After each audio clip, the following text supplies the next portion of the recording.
Halo, selamat pagi dan salam sejahtera. Bersama saya Cikgu Zikri dalam subjek pendidikan jasmani dan pendidikan kesehatan tingkatan 4. Oke, Cikgu harap kamu semua di sana sehat-sehat saja. Stay home, stay safe.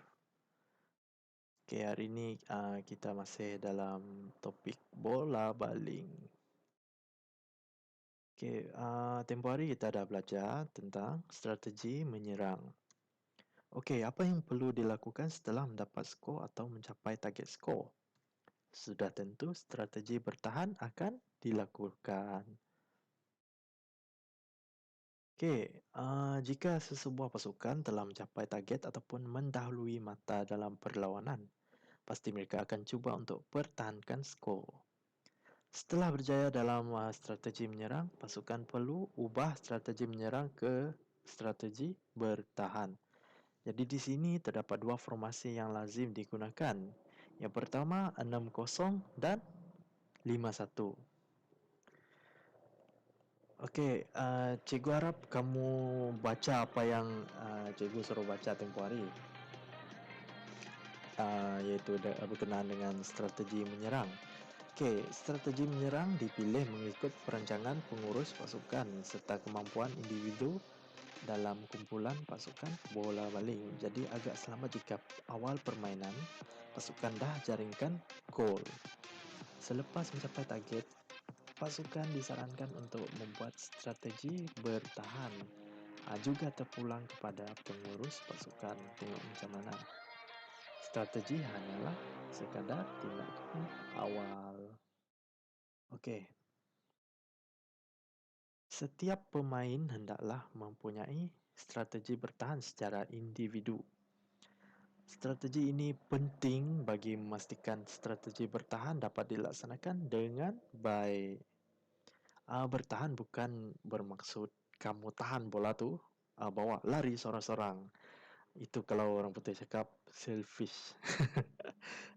Strategi jadi rosak kalau kamu kuasai gelanggang sorang-sorang. So, dalam strategi bertahan ini, setiap individu akan memainkan peranan dalam menghalang setiap hantaran dan lontaran terutamanya di kawasan 9 meter. Kalau tak tengok slide yang cikgu bagi tempoh hari tu, tak tahulah sebab di sana ada guide untuk ukuran keseluruhan gelanggang bola baling. Okey, seterusnya strategi bertahan secara berkumpulan. Strategi ini bertujuan untuk counter pihak lawan balik. Okey, yang pertama iaitu bertahan mengawal zone. Formasi yang selalu digunakan ialah 6-0, 5-1, 4-2 dan 3-2-1 terpulang kepada target. Kalau betul-betul ingin bertahan, maka nisbah akan lebih berat di bahagian 9 meter kawasan sendiri. Di sini ya, range ni kawasan ni. Okey, maksudnya formasi bertahan 6-0 sesuai digunakan. Okey, apabila pasukan penyerang menyerang, pasukan bertahan perlu berada di 6 meter, iaitu pada garisan melengkung. Sini ya. Jika ingin melakukan serangan balas, formasi 4-2 atau 5-1 sesuai digunakan. 5 orang pemain bertahan berada di 6 hingga 9 meter dan seorang lagi mestilah jadi penyerang. Okay. Yang kedua, bertahan ketika lontaran percuma. Lontaran percuma akan dilakukan di tempat kesalahan berlaku. Jadi, pasukan bertahan perlu berada di kawasan 6 meter berhampiran lontaran percuma diambil. Tujuannya adalah untuk perlahankan serangan pihak penyerang. Alright.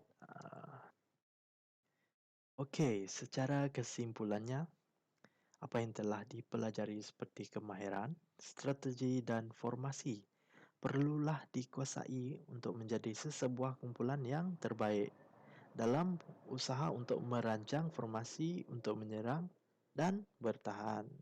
Okey, selain itu kelebihan dan kekurangan dalam setiap kumpulan ataupun pasukan akan diketahui terlebih dahulu dan disitulah fungsinya strategi dan formasi.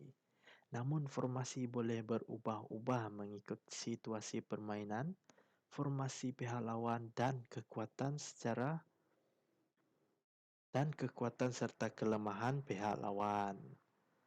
Okey, itu saja. Harap kamu semua dapat faham dan ambil peluang ini untuk belajar dalam merancang formasi untuk menyerang dan bertahan dalam sukan bola baling. Okey, terima kasih.